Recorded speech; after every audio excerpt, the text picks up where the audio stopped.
हौसले के तरकस में कोशिश का वो तीर जिंदा रखो। हार जाओ चाहे जिंदगी में सब कुछ, मगर फिर से जीतने की उम्मीद जिंदा रखो। दोस्तों, सबसे अच्छा मुक्केबाज वो नहीं होता जो तेज मारता है। सबसे अच्छा मुक्केबाज वो होता है जो एक बार गिरने के बाद भी फिर से उठकर खड़ा हो जाता है। हमारी जिंदगी में उतार चढ़ाव हमेशा आएंगे। कभी हम गिरेंगे, कभी हम खड़े होंगे, लेकिन जिस दिन हमने अपने मन से हार मान ली, उस दिन हम वास्तव में हार जाएंगे। दोस्तों, एक बार युधिष्ठिर से यक्ष ने एक सवाल किया था कि मनुष्य का सच्चा साथी कौन होता है। तो युधिष्ठिर ने जवाब दिया था कि मनुष्य का सबसे सच्चा साथी उसका धैर्य होता है, यानी पेशेंस। दोस्तों, इस बात से इनकार नहीं किया जा सकता कि समय और परिस्थितियां हमेशा एक जैसी नहीं रहती। हर व्यक्ति की जिंदगी में कभी अच्छा समय आता है तो कभी बुरा समय आता है, लेकिन एक अच्छे व्यक्ति की पहचान हमेशा विपरीत परिस्थितियों में ही होती है। जीवन के अच्छे दौर में तो सामान्य से सामान्य व्यक्ति भी अच्छे फैसले कर लेता है, लेकिन जब बुरा समय आता है तब उसकी असली प्रतिभा का पता चलता है। दोस्तों, हमारी जिंदगी में धैर्य ही हमारा सबसे अच्छा मित्र होता है, क्योंकि यदि हमारे पास धैर्य है, पेशेंस है, तो हम जो चाहें वो पा सकते हैं। सफलता का मूल मंत्र है धैर्य रखें, यानी कि पेशेंस। दोस्तों, एक सम्राट की भेंट किसी फकीर से हो गई। सम्राट ने फकीर से कहा कि ऐसी कोई चीज मुझे दीजिए जिसके बाद जीवन में कुछ पाना शेष न रहे। फकीर ने अपनी अंगुली से एक अंगूठी निकालकर सम्राट को दे दी और बोले कि जब जीवन में कोई कठिन समय आए तब इस अंगूठी में जड़े रत्न को हटाकर अंदर लिखे मंत्र को पढ़ लेना।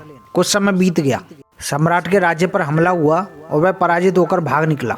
भागता हुआ सम्राट पहाड़ी के रास्तों में फंस गया। दुश्मन के घोड़ों की टापों की आवाज उसके कानों में आ रही थी। अचानक उसे फकीर द्वारा दी गई अंगूठी की याद आ गई। उसने अंगूठी के रत्न में से एक कागज का टुकड़ा बाहर निकाला जिसमें लिखा था कि यह भी बीत जाएगा।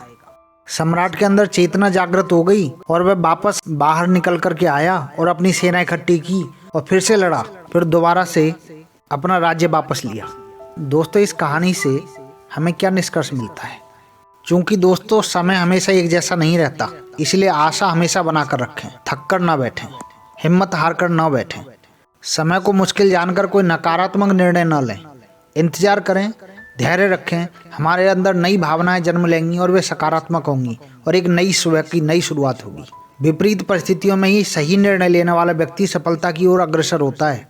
जो व्यक्ति ऐसे समय में अपने आप को नहीं संभाल पाता, उसे हमेशा असफलता ही हाथ मिलती है। कठिन परिस्थितियों में ही व्यक्ति को जिसकी सबसे ज़्यादा आवश्यकता होती है वो होता है हमारा धैर्य।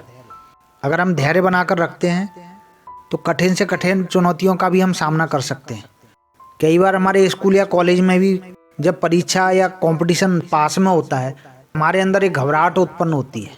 जैसे जैसे परीक्षा का समय नज़दीक होता है, वह घबराहट तेज होती जाती है और जिन लोगों के पास पेशेंस नहीं होता है वो ऐसे समय में पूरे सिलेबस को फिर से पढ़ने और जल्दी जल्दी पढ़ने की कोशिश करते हैं। ऐसे में उनके कुछ भी हाथ नहीं लगता। लेकिन जिन लोगों के पास धैर्य होता है वे शांति से उसके ऊपर विचार करते हैं और फिर उन्हीं सामग्री को गंभीरता से पढ़ने की कोशिश करते हैं जिसके ऊपर उन्हें संशय होता है। ऐसा करके परीक्षा के आसपास के समय का भी सदुपयोग कर पाते हैं। यह धैर्य उन्हें सफल होने में सहयोगी बन जाता है।